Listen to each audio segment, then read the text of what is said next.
রাজ্যবাসীকে, সারা দেশবাসীকে আমি আজকে দোল পূর্ণিমা উপলক্ষে আমি হার্দিক অভিনন্দন, শুভেচ্ছা জানাচ্ছি।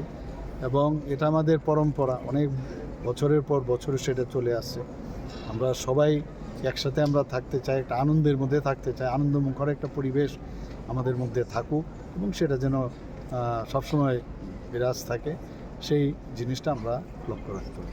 স্যার, এখানে 80 টাকার থেকে 100 টাকা করেছি, এতে করে এক্সট্রা আমাদের প্রায় 32 কোটি টাকার উপরে যাচ্ছে। কিন্তু তো শুধু তাই নয়, আরও যে হোস্টেলগুলোতে যে ইয়েগুলো আছে আমাদের, স্মার্ট ক্লাস থেকে আরম্ভ করে তারপর ওনাদেরকে বিনা পয়সায় বই দেওয়া, কাগজপত্র দেওয়া ইত্যাদি প্রচুর আমরা মানে ওনাদের জন্য আমরা হচ্ছি, যেটা আগে কেউ কোনোদিন এই কাজটা করেনি।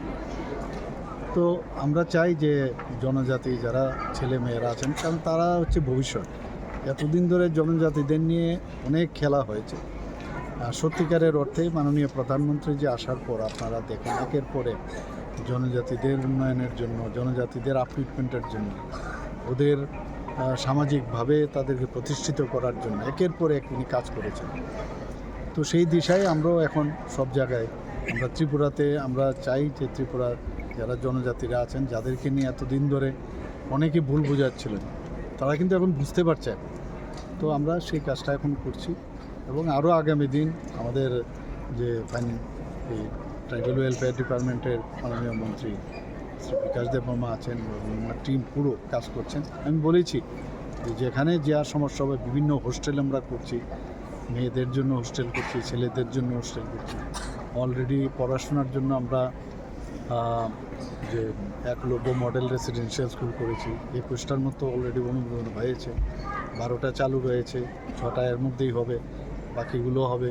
আরও 15টা জনজাতি হোস্টেল, জনজাতি যে ইএমআরএস অর্থাৎ একলব্য মডেল রেসিডেন্সিয়াল স্কুল করার জন্য দিল্লিতে আমি বলে এসেছি। এবং জনজাতিদের উন্নয়ন আমাদের কাছে প্রায়োরিটি এখন, কারণ এটা নিয়ে যেহেতু অনেকে এর আগে নানাভাবে ভুল বুঝিয়েছে, সেই জায়গাটার মধ্যে আমরা চাই যে ত্রিপুরাতে একটা নতুন ত্রিপুরা আমরা তৈরি করতে, এখানে জাতি, জনজাতি, মণিপুরি, আমরা সংখ্যালঘু সবাই মিলে একটা সুন্দর ত্রিপুরা যাতে আমরা করতে পারি। আর আমাদের আগামী দিনের ওরাই ভবিষ্যৎ।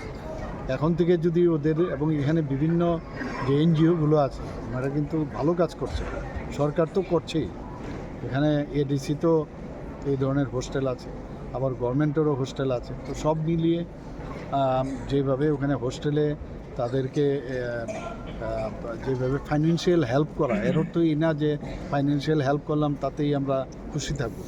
এদের মধ্যে কনফিডেন্সের বিষয়টা কিন্তু চলে আসবে, কনফিডেন্স আসবে, তারপর ওনাদের মধ্যে এটা বিশ্বাস হবে যে আমাদের সরকার ওনাদের সাথে আছে।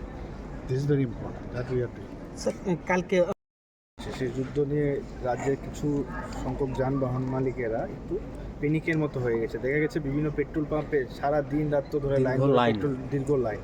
বারবার মিনিস্টার বলছে যে আমাদের রাজ্যে তেলের সংকট নেই, তেল রয়েছে। তো সেই বিষয়ে আপনার কি মতামত? না, এখন পর্যন্ত মাননীয় মন্ত্রী তো অলরেডি বলেছেন যে সেই জায়গার মধ্যে এখন পর্যন্ত আমাদের কাছে কিন্তু সেরকম কোনো সংকেত আসেনি। যদি কোনো এরকম বিষয় দাঁড়ায় অ্যাডভাইজারি, আমরা নিশ্চয়ই সেই অ্যাডভাইজারি আসলে আমরা সেইভাবে পদক্ষেপ নেব। তো অনেকে থাকে এরকম একটু চিন্তাভাবনা আছে, তো আমরা দেখছি বিষয়টা।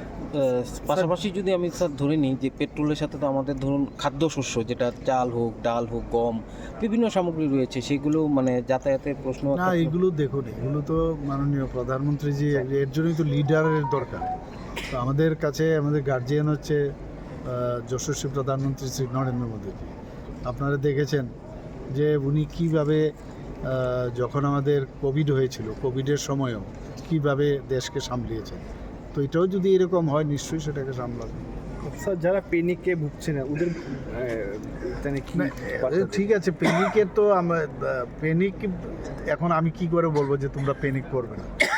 প্যানিক থাকতেই পারে, কারণ বর্তমান যে আন্তর্রাষ্ট্রীয় যে অবস্থা সেখানে থাকতেই পারে, কিন্তু এত সমস্যার কিছু নেই। যখন যেটা হবে দেখা যাবে, সেগুলো আমরা মোকাবেলা করার জন্য আমরা প্রস্তুত থাকবো। ধন্যবাদ।